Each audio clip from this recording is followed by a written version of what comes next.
अमावस्या और पूर्णिमा, दो बहनों की कथा। एक राज्य में एक राजा और एक रानी रहते थे, जिनकी 4 संतानें थीं, 2 लड़के और 2 लड़कियां। एक लड़की का नाम पूर्णिमा तथा दूसरी लड़की का नाम अमावस्या था। पूर्णिमा घर के कामों में निपुण थी और घर का पूरा काम करती थी और भगवान की पूजा अर्चना भी किया करती थी। इसके अतिरिक्त वह गौ माता की सेवा भी किया करती थी। और उसकी दूसरी बहन अमावस्या ना ही घर का कोई काम करती थी, ना ही भगवान की पूजा अर्चना करती थी और ना ही गौ माता की सेवा करती थी। पूर्णिमा सर्वगुण संपन्न थी, फिर भी राजा और रानी अपने दोनों बेटों तथा पुत्री अमावस्या को ही प्यार करते थे और वह पूर्णिमा से प्यार नहीं करते थे, उसके साथ भेदभाव करते थे। राजा के चारों पुत्र और पुत्री धीरे धीरे बड़े हो रहे थे। जब वे बड़े हो गए, राजा ने अपने दोनों पुत्रों का विवाह योग्य कन्याओं के साथ करा दिया। इसके बाद रानी ने राजा से कहा कि अब दोनों पुत्री विवाह के योग्य हो गई हैं और इन दोनों का विवाह भी करा दीजिए। लेकिन पुत्री अमावस्या का विवाह किसी बड़े खानदान में कराना और पूर्णिमा का विवाह किसी गरीब परिवार में कराना, क्योंकि पूर्णिमा को केवल भगवान की पूजा पाठ करना ही पसंद है और गाय की सेवा करना पसंद है। अब रानी ने राजा को दोनों पुत्रियों का रिश्ता तय करने के लिए भेज दिया। राजा ने अपने पड़ोसी राज्य में जाकर वहाँ के राजा के पुत्र से अमावस्या का रिश्ता तय कर दिया और वहीं पास के गांव में जाकर एक गरीब परिवार के लड़के से पुत्री पूर्णिमा का रिश्ता भी तय कर दिया। यह सारी बात जाकर राजा ने अपनी रानी से बताई तो रानी यह सोचने लगी कि अब देखते हैं भगवान इसकी मदद कैसे करते हैं। यह बहुत ही पूजा पाठ करती है और भगवान में मगन रहती है। पूर्णिमा का भाई भाभी उसकी बहुत प्यार करते थे उससे, क्योंकि पूर्णिमा उनके घर के कामों में उनका साथ देती थी और उनके कामों में हाथ बटाती थी। और यही उनकी दूसरी बहन अमावस्या उन पर अपना रोब जमाती थी और घर का कोई कार्य नहीं करती थी। कुछ समय बीत जाने के बाद दोनों पुत्रों का विवाह हो जाता है। राजा और रानी विवाह के बाद अपनी दोनों पुत्रों की विदाई देते हैं। विदाई देते समय राजा और रानी पुत्री अमावस्या को बहुत सारा धन दौलत देकर विदा करते हैं और पूर्णिमा को कुछ भी नहीं देते, खाली हाथ अपने घर से विदा करते हैं। इसके बाद दोनों बहनें अपने अपने ससुराल को चली जाती हैं। कुछ दिन बीत जाते हैं और एक दिन अमावस्या अपने घर पर शिवजी की कथा रखती है, जिसमें वह सभी गांव वालों को निमंत्रण देती है और अपनी बहन पूर्णिमा को नहीं बुलाती। जब गांव की सभी औरतें अमावस्या के यहाँ जाती हैं तो यह सब दृश्य पूर्णिमा अपने घर के दरवाजे के बाहर बैठकर देख रही होती है। तब वहाँ से गुजर रही औरतें पूर्णिमा से कहती हैं कि तुम्हारी बहन के यहाँ शिव जी की कथा रखी है, क्या तुम नहीं चलोगी? पूर्णिमा ने कहा, मुझे निमंत्रण नहीं आया है, मैं नहीं जा सकती। सभी गांव की औरतों ने पूर्णिमा से कहा, बुलाया नहीं तो क्या हुआ, भगवान शिव की कथा है, तुम हमारे साथ चलो। गांव की सभी औरतों की बात मानकर पूर्णिमा भी उनके साथ भगवान शिव की कथा में अमावस्या के घर चली जाती है। जब अमावस्या की नज़र पूर्णिमा पर पड़ती है तो वे कहती है कि यहाँ कैसे चली आई, मैंने तो तुम्हें बुलाया नहीं था। खैर कोई बात नहीं, तुम आ गई हो तो चुपचाप बैठी रहना। और यह कहते हुए अमावस्या ने पूर्णिमा की गरीबी का भी मजाक उड़ाया। पूर्णिमा की आंखों में आंसू आ गए और रोते रोते मन ही मन में पूर्णिमा भगवान शिव से विनती करती है, हे भगवान, क्या पूजा पाठ करना गलत है? गौ माता की सेवा करना गलत है? आखिर मेरी गलती क्या है? आप मुझ पर अपनी कृपा दृष्टि कब बनाएंगे? पूर्णिमा बार बार भगवान शिव से यही कहती रहती है। इतने में शिव कथा पूरी हो जाती है और अमावस्या भगवान का प्रसाद बांटने लगती है। वह सभी लोगों को प्रसाद देती है, लेकिन पूर्णिमा को वह प्रसाद नहीं देती। पूर्णिमा बिना प्रसाद के ही अपने घर लौट जाती है। रास्ते में वह यह सोचते हुए चलती है कि यदि बच्चे उससे कथा का प्रसाद मांगेंगे तो वह उन्हें क्या जवाब देगी। उसने सोचा था कि वह अपने मायके, अपने भाई और भौजाई के यहाँ जाएगी और वहाँ जाते हुए वह बच्चों के लिए कुछ लेकर जाएगी। ऐसा सोचते हुए वह अपने घर वापस लौट आई। घर वापस लौट कर आने के बाद वह अपने पति और बच्चों से कहती है कि वह अपने मायके जा रही है। पति ने कहा ठीक है और कुछ समय बाद पूर्णिमा अपने मायके के लिए रवाना हो गई। चलते चलते रास्ते में एक चबूतरा आया जिस पर तुलसी का पौधा लगा था। उस चबूतरे पर एक बूढ़ी अम्मा बैठी थी। वह कोई और नहीं, साक्षात तुलसी माँ थी। उस बूढ़ी माता ने पूर्णिमा से कहा, बिटिया तुम कौन हो, कहाँ जा रही हो? पूर्णिमा अपना परिचय देती है। परिचय देने के बाद बूढ़ी औरत ने पूर्णिमा से कहा कि यहाँ तुलसी का पौधा सूख रहा है, इसमें थोड़ा सा पानी डाल दो और इस चबूतरे की सफाई कर दो, जिससे मुझे थोड़ी ठंडक मिलेगी। पूर्णिमा ने कहा कि ठीक है माँ, मैं तुलसी में पानी डाल देती हूँ और यहाँ की साफ़ सफाई भी कर देती हूँ। पूर्णिमा ने साफ़ सफाई करने के बाद बूढ़ी अम्मा को भी नहला दिया और बूढ़ी अम्मा की भी सेवा की, उनके पैर दबाए और बूढ़ी अम्मा से कहा कि माँ जी और बताइए मैं आपकी क्या सेवा करूँ। और कोई काम है तो बता दीजिए, मैं कर दूंगी। बूढ़ी अम्मा ने कहा, कुछ नहीं, अब तुम जाओ और वापस आते समय मुझसे मिलते हुए जाना। पूर्णिमा ने बूढ़ी अम्मा से कहा, ठीक है अम्मा जी, मैं जाती हूँ। वापस आते वक्त आपसे मिलते हुए जाऊंगी। कुछ समय आगे चलने के बाद एक शिव मंदिर आया। वहाँ पर उसे एक बूढ़े बाबा मिले जो मंदिर के बाहर बैठे हुए थे। वह कोई और नहीं, साक्षात भोलेनाथ थे। उन्होंने पूर्णिमा से कहा कि कहाँ जा रही हो बेटी, तुम कौन हो? तब पूर्णिमा ने अपना परिचय दिया। फिर उस बूढ़े बाबा ने पूर्णिमा से कहा, इस चबूतरे की और इस मंदिर की सफाई कर दो। तब पूर्णिमा ने मंदिर की और चबूतरे की सफाई कर दी और वहाँ पर पूजा पाठ अर्चना भी की। और साफ सफाई पूजा अर्चना करने के बाद उसने बाबा से को नहला भी दिया और उनसे कहा कि बाबा और कोई काम हो तो बताइए। तब बूढ़े बाबा ने कहा, नहीं बेटी, अब तुम जाओ और वापस आते वक्त मुझसे मिलते हुए जाना। पूर्णिमा ने कहा, ठीक है बाबा, मैं जाती हूँ, वापस आते वक्त आपसे मिलते हुए जाऊँगी। आगे चलते चलते कुछ दूर चलने के बाद पूर्णिमा को एक काली माँ का मंदिर दिखा। वहाँ भी एक बूढ़ी अम्मा चबूतरे पर बैठी हुई थी। उस बूढ़ी औरत ने भी पूर्णिमा से कहा कि बेटी तुम कौन हो, कहाँ जा रही हो? तब पूर्णिमा ने उस बूढ़ी औरत को भी अपना परिचय दिया। बूढ़ी औरत ने पूर्णिमा से कहा कि यहाँ पर सभी पूजा पाठ करने के लिए आते हैं, लेकिन मंदिर की सफाई करने के लिए कोई नहीं आता, इसलिए तुम मंदिर की और चबूतरे की सफाई कर दो। पूर्णिमा ने कहा, ठीक है माता जी। और पूर्णिमा मंदिर की और चबूतरे की साफ सफाई कर देती है और पूजा पाठ भी करती है और माता जी का श्रृंगार भी कर देती है और उस बूढ़ी अम्मा को भी नहला देती है। बूढ़ी अम्मा के पैर दबाती और कहती है कि सभी काम हो गया है माँ जी, और कोई काम हो तो बताइए। बूढ़ी अम्मा कहती है, नहीं बेटी, अब तुम जाओ, लेकिन वापस आते वक्त मुझसे मिलते हुए जाना। पूर्णिमा कहती है, ठीक है, और वह आगे चली जाती है। आगे चलते चलते एक नदी आती है। वहाँ पर भी एक बूढ़ी अम्मा बैठी रहती है और वह कहती है कि बेटी तुम कौन हो, कहाँ से आई हो? उसे भी पूर्णिमा अपना परिचय देती है। बूढ़ी औरत पूर्णिमा से कहती है कि नदी पर स्नान करने तो यहाँ पर सब आते हैं, लेकिन यहाँ की साफ़ सफाई कोई नहीं करता, इसलिए तुम इस किनारे पर साफ़ सफाई कर दो। पूर्णिमा कहती है, ठीक है माँ जी, और वहाँ की साफ़ सफाई कर देती है और उस बूढ़ी अम्मा के पैर दबा देती है और कहती है, माँ जी और कोई काम हो तो बताइए। बूढ़ी औरत कहती है कि कुछ नहीं बेटी, तुम जाओ, लेकिन वापस आते वक्त मुझसे मिलते हुए जाना। और वहाँ से नाव में बैठकर नदी के दूसरे किनारे पहुँच जाती है। वहाँ अपने मायके के घर पहुँच जाती है। वहाँ पर पूर्णिमा के भाई और भाभी उसे देखकर बहुत खुश हो जाते हैं और वे पूर्णिमा की बहुत खातिरदारी करते हैं और उससे बहुत सारी बातें करते हैं और कहते हैं कि बच्चों को भी साथ में लेकर आती तो बहुत अच्छा होता।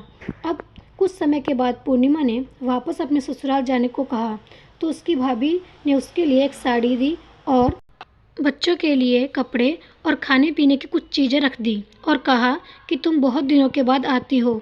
और पूर्णिमा की भाभी ने यह थैला पूर्णिमा के हाथ में थमा दिया और कहा कि जाओ, जल्दी वापस आना। इसके बाद पूर्णिमा वहाँ से अपने ससुराल के लिए रवाना हो गई और उसी की नदी के किनारे पहुँची और नाव में बैठकर दूसरे किनारे पर उतर गई।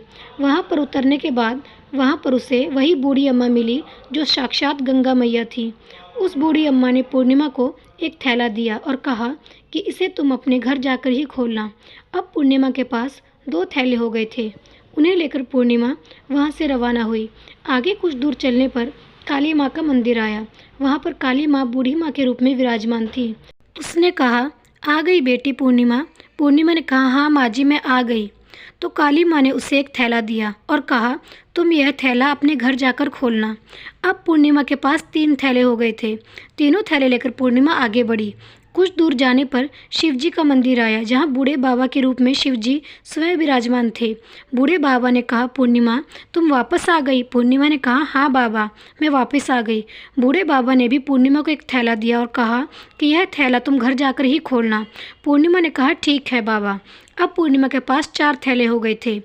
पूर्णिमा 4 थैले को अब कैसे ले जाती? उसने एक पुरानी साड़ी निकाली और उन सभी थैलों का एक गट्ठा बना लिया और उसने अपने सर पर रख लिया।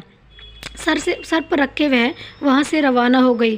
कुछ दूर जाने के बाद उसे तुलसी माँ बूढ़ी औरत के रूप में मिलती है और कहती है, पूर्णिमा तुम आ गई? पूर्णिमा कहती है, हाँ माँ जी, आ गई। और वह बूढ़ी औरत भी उसे एक थैला दे देती है और कहती है कि यह थैला तुम अपने घर जाकर ही खोलना। पूर्णिमा कहती है ठीक है माँ जी। अब पूर्णिमा के पास 5 थैले हो गए थे। पूर्णिमा वहाँ से रवाना हुई तो वापस आने पर घर पहुँच गई। पूर्णिमा ने बच्चों को नीचे रखा और सबसे पहले अपने मायके का थैला खोलकर देखने लगी। उसमें बच्चों के लिए अच्छे अच्छे कपड़े और खाने पीने की चीज़ें थीं और उसने कुछ गहने भी थे। पूर्णिमा ने कपड़े और अपने बच्चों को दे दिए और खाने पीने की चीज़ें भी बच्चों को दे दी। बच्चे यह सब पाकर बहुत खुश थे। अब पूर्णिमा ने दूसरा थैला खोला जो गंगा मैया ने उसे दिया था। उसमें ढेर सारे हीरे जवाहरात सोने चांदी आदि था। इसके बाद अब पूर्णिमा ने तीसरा थैला खोला जो उसे काली माँ ने दिया था। उसमें बहुत सारा सोना श्रृंगार का सामान भरा हुआ था। इसके बाद पूर्णिमा ने चौथा थैला खोला जो उसे भगवान शिव ने दिया था। उसमें बहुत सारा धन संपत्ति भरा हुआ था और बहुत सारी खुशियाँ भरी हुई थी। इसके बाद अब पूर्णिमा ने पांचवा थैला खोला जो उसे तुलसी माँ ने दिया था। उसमें चावल दाल और 7 प्रकार के खाने की चीज़ से भरा हुआ था। अब पूर्णिमा के घर में किसी भी चीज़ की कमी नहीं थी। उसका घर धन धान्य से भरा हुआ था और परिपूर्ण था। अब पूर्णिमा उसके परिवार सुख में जीवन व्यतीत करने लगा। अब पूर्णिमा के मन में विचार आया कि क्यों न शिव जी की कथा कराई जाए और शिव जी की कथा में एक कार्यक्रम रखा। पूर्णिमा ने गांव के सभी लोगों को निमंत्रण दिया और घर घर जाकर सभी लोगों को बुलाया। पूर्णिमा अपनी बहन अमावस्या के घर भी गई और अमावस्या को भी शिव जी की कथा के लिए उसने अपने घर पर बुलाया। जब अमावस्या पूर्णिमा के घर पर शिव जी की कथा में आई तो उसने देखा कि पूर्णिमा के घर में किसी भी चीज़ की कमी नहीं है। इतना सारा धन दौलत देखकर अमावस्या आश्चर्यचकित हो गई। उसने पूर्णिमा से कहा कि तुम्हारे घर में इतनी धन और दौलत कहाँ से आई? पूर्णिमा ने कहा देखो बहन, तुमने शिव जी की कथा में मुझे नहीं बुलाया था, फिर भी मैं चली आई और तुमने मुझे प्रसाद तक नहीं दिया और मेरी गरीबी का मजाक भी उड़ाया। उसके बाद मैं अपने घर आ गई और घर आते हुए मन ही मन में सोच रही थी कि अपने मायके जाऊंगी और मैं अपने मायके चली गई और जो कुछ घटना इस बीच हुई वह सभी घटना अपनी बहन अमावस्या को बताती है। तो अमावस्या कहती है कि तुम भी मुझे प्रसाद मत दो और मुझे डांट लो, लेकिन पूर्णिमा ने कहा कि यह तो भगवान का प्रसाद है, मैं तो सबको दूंगी और तुम्हें भी दूंगी।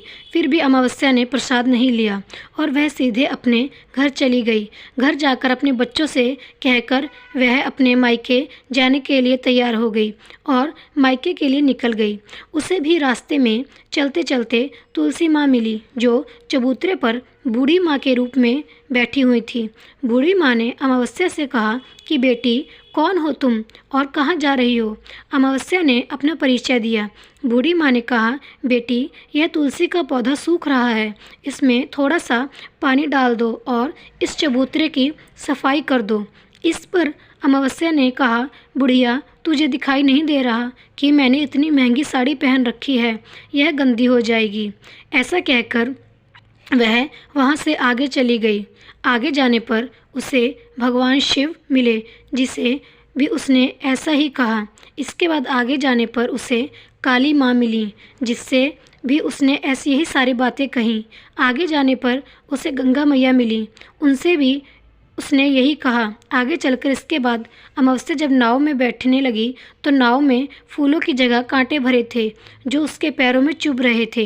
किनारे पर उतरकर वह अपने मायके चली गई। जब वह उसकी भाभियों ने तथा भाइयों ने देखा तो मन ही मन में कहने लगी कि काम की न काज की, 2.5 मन अनाज की।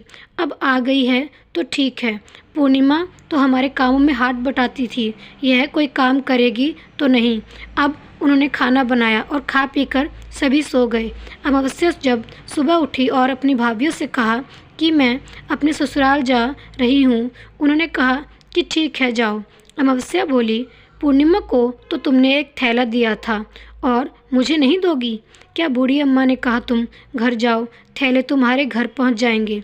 इसके बाद आगे जाने पर उसे काली मैया मिली जिसने अमावस्या को यही कहा।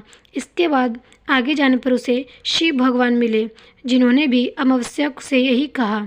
इसके बाद आगे जाने पर उसे तुलसी माँ मिली, उन्होंने भी अमावस्या से यही कहा तुम घर जाओ, थैले तुम्हारे घर पहुंच जाएंगे। अमावस्या अपने घर पहुंच गई। आंगन में देखा तो वहां पर 5 थैले पड़े हुए थे। अमावस्या ने मन ही मन सोचा कि अब तो मेरे पास बहुत सारी धन दौलत आ जाएगी। जल्दी जल्दी उसने सभी थैले को खोला। किसी में मिट्टी थी तो किसी में पत्थर थे, किसी में कंकर और किसी में कोयला। उसे मायके से भी कुछ नहीं मिला था। इन थैलों में कुछ भी नहीं था। अमावस्या दौड़ती हुई पूर्णिमा के घर गई और कहती है कि तुम्हें तो इतना सब कुछ मिला, मुझे तो कुछ नहीं मिला, आखिर क्यों?